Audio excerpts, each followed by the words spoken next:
IVM। नमस्कार, मैं शिफा माइत्रा स्वागत करती हूँ आपका स्माइल इंडिया पे। फिर हाजिर हूँ देश भर से दिलचस्प मजेदार खबरों के साथ।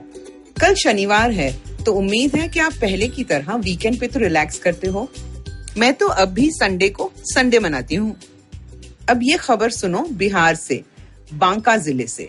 यहाँ भी मजदूर बड़े शहरों से घर लौट आए थे। प्रशासन में सब सोच रहे थे उनके भविष्य के बारे में। एक गुट ने मिलने की अर्जी डाली तो डिस्ट्रिक्ट मजिस्ट्रेट ने वक्त दिया। 10-15 लोग उस दिन पहुंचे और साथ लाए खूब सारी बिरयानी, कबाब और लजीज शाकाहारी भोजन। खाना लाजवाब था और इतना सारा कि पुलिस कमिश्नर के दफ्तर भी पहुंचाया गया। पता चला कि ये सब पिछले कई सालों से हैदराबाद के बड़े बड़े होटलों में बावर्ची थे। देश भर से लोग उनका खाना चखने आते थे।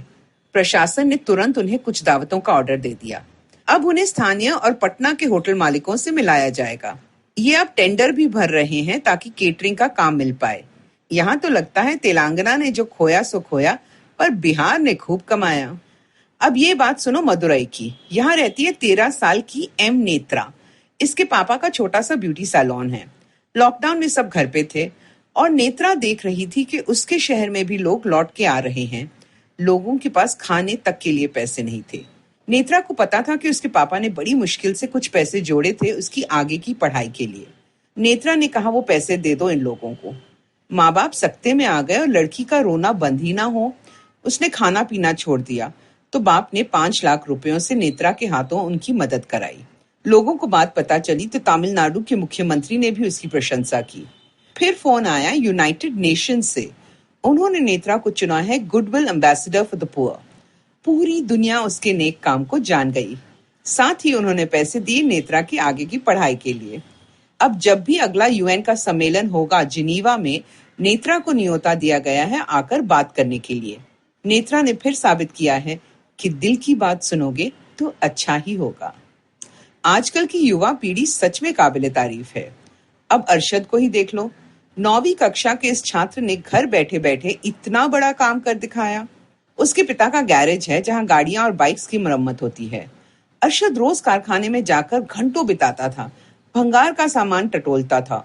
उसके पिता को गुस्सा आया और पूछा, क्या चाहते हो? उसने कहा, कचरे से मोटरसाइकिल बनाऊंगा। पिता हैरान हो गए पर उन्हें बेटे की सोच पसंद आई। कहा, ठीक है, मेरी मदद लगे तो कह देना। 1.5 महीने तक अरशद लगा रहा। किसी साइकिल की सीट ली, पुराने टायर की मरम्मत की, हैंडल लिए और फिर पिता से सिर्फ 10,000 लेकर एलईडी लाइट्स वगैरह ली। अब पेट्रोल की टैंकी लगाई सीट के नीचे और सिर्फ 1 लीटर पेट्रोल में ये हल्की मोटरसाइकिल 50 किलोमीटर तक चल सकती है। पिता भी हैरान हो गए और अब अरशद की ये मोटरसाइकिल विशेषज्ञों के पास गई है जांच के लिए।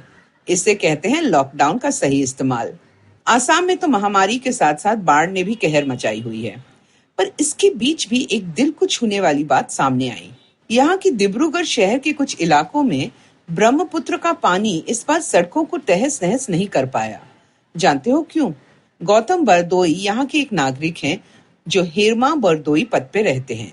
जी हाँ, सड़क उनके पिता के नाम पे है जो जाने माने शिक्षक थे।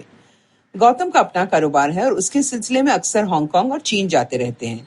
पिताजी के जाने के बाद हर साल बाढ़ में वो देखते थे कैसे सड़कों का बुरा हाल हो जाता है। तो गौतम ने 7 साल पहले प्रशासन से बात करके अपनी और 4 और सड़कों को सुधारने का जिम्मा लिया। सड़कों को ऊंचा करवाया, नालियां बदलवाई और एक कंपनी को उनकी देखरेख के लिए रखा। अब लोग वहां आराम से गुजरते हैं साल भर और डिस्ट्रिक्ट कमिश्नर भी खुश हैं कि उनके साथ एक नागरिक भी जिम्मेदारी उठा रहा है। पूरा शहर गौतम को दुआएं देता है। सच, इस शख्स ने दिखाया कि आप वो बदलाव ला सकते हो जो आप चाहते हो। अब कुछ काम आपके लिए। नहीं, मैं आपसे सड़कें बनवाने को नहीं कह रही, डरो मत।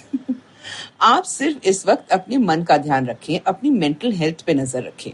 जैसे कि अमिताभ बच्चन ने भी ट्वीट के जरिए बताया, ये वक्त सबको सता रहा है। अपने दोस्तों से, परिवार वालों से लगातार फोन पे, वीडियो कॉल्स पे बात करते रहो, खासकर उनसे जो अकेले रहते हैं। अगर आपको या आपके किसी करीबी को मदद की जरूरत हो तो साइकियाट्रिस्ट फोन पे या वीडियो कॉल पे आपकी हेल्प कर सकते हैं। और घर पे हो तो क्या हुआ, अपने लिए तैयार हो, मेहमानों के बर्तन में खाना परोसो, गाने गाओ, थोड़ा डांस करो और देखना स्माइल कैसे लौट आएगी। अगर आपको ये पॉडकास्ट पसंद आया तो और दिलचस्प पॉडकास्ट सुनना न भूलें IVM नेटवर्क पे। आप हमें सुन सकते हैं IVM पॉडकास्ट ऐप पे या ivmpodcast.com पे। आप हमें सोशल मीडिया पे भी फॉलो कर सकते हैं। हम @IVM पॉडकास्ट हैं ट्विटर और इंस्टाग्राम पे। और अगर आप मुझसे बात करना चाहते हैं तो मेरा हैंडल है @शिफा माइत्रा इंस्टाग्राम और ट्विटर पे। मैं आपसे जल्द मिलूंगी, तब तक हंसते रहो और हंसाते रहो। I hope you enjoyed that show. I'd like to thank our sponsors this week, Paytm Money. So, a great week of shows behind us, and I hope that you've been catching up on as much of it as you can. We had Abhishek Bachchan on Football Shitball. Yeah, let me say that again. Abhishek Bachchan was on Football Shitball. Did I mention Abhishek Bachchan was on Football Shitball? That was a fun episode. You should definitely check that out. Really, really deep conversation about cricket and things like that. We had Vikram Kochar on Cyrus Says, talking about the platforms and stuff like what's going on over there. On the note, Maruk had spoken to Sanjay Jha, which was again a really, really interesting conversation. On Edges and Sledges, the guys are having an interesting conversation about, well, you know, what are favorite formats of cricket and things like that. So it's just really been a really, really awesome week on the network, and please do check things out. And with that, hope to see you next week. नमस्ते, मैं हूँ सौरभ चंद्रा और मैं प्रणय कोटस्ताने। जब महफिल खत्म होते होते दरवाजे के बाहर पुलिया के ऊपर हम दुनिया भर की जटिल समस्याओं को सॉल्व करने में लग जाते हैं तो हो जाती है पुलियाबाजी। अब आजकल के अपार्टमेंट वालों ने तो कभी पुलिया देखी नहीं होगी, पर आप फीलिंग तो समझ ही सकते हैं। तो आइए शामिल हो जाइए हमारी पुलियाबाजी में, जहाँ प्रणय और मैं एक से एक इंटरेस्टिंग टॉपिक्स की तह तक जाएंगे। Artificial intelligence, bitcoin, Pakistan, medical education, currency crisis, कभी हम दोनों के साथ और अक्सर स्पेशल एक्सपर्ट गेस्ट की कंपनी में। सुनिए हमें IVM की वेबसाइट, ऐप या अपने फेवरेट पॉडकास्टिंग प्लेटफॉर्म पर हर दूसरे हफ्ते।